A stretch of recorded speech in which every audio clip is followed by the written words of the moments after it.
AIIMS ने पहला robot assisted kidney transplant surgery किया है। क्या यह तकनीक और कितना सेफ है? ये किडनी बेसिकली जो रिसिपिएंट की सर्जरी है, वो रिसिपिएंट की सर्जरी ये रोबोटिक असिस्टेंस के माध्यम से करी गई है। पहले हम इसको ओपन से करते थे, अब हम रोबोटिक असिस्टेड कर रहे हैं।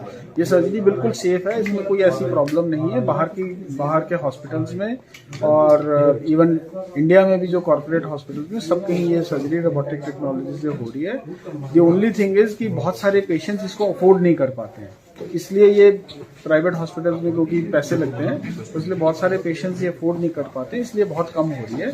बट हम लोग क्योंकि ये एम्स में सारी ट्रीटमेंट पेशेंट्स के लिए फ्री दी जाती है, तो इसलिए ये सारा हम पेशेंट्स को, पुअर पेशेंट्स को हम ये फ्री में टेक्नोलॉजी ऑफर कर सकते हैं। जो टेक्नोलॉजी के बेनिफिट्स हैं वो ऑफर कर सकते हैं। कन्वेंशनल मेथड की बात करें और रोबोट असिस्टेड सर्जरी की बात करें तो दोनों में क्या टाइम ड्यूरेशन होता है रिकवरी के?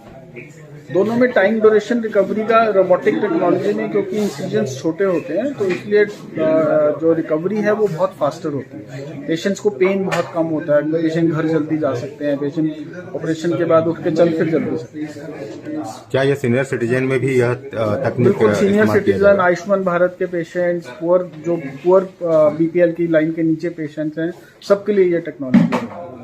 सर, आपने ये भी बताया कि आयुष्मान भारत योजना के तहत जो पेशेंट इसमें कवर होते हैं उनके लिए भी यह सर्जरी बिल्कुल उनके लिए भी सर्जरी काम आएगी। आयुष्मान भारत के सारे पेशेंट्स, अगर किसी को किडनी ट्रांसप्लांट चाहिए तो उसके लिए ये जो भी कॉस्ट है उसके हिसाब से। अब तक सर कितने अभी तक हमने 3 सितंबर को हमने पहला ट्रांसप्लांट किया था, अभी तक हमने 5 ट्रांसप्लांट, 5 काफी सक्सेसफुल 5 सक्सेसफुल रहे। 4 पेशेंट तो घर चले गए हैं, एक पेशेंट अभी वेडनेसडे को किया था तो वो तो अभी हॉस्पिटल।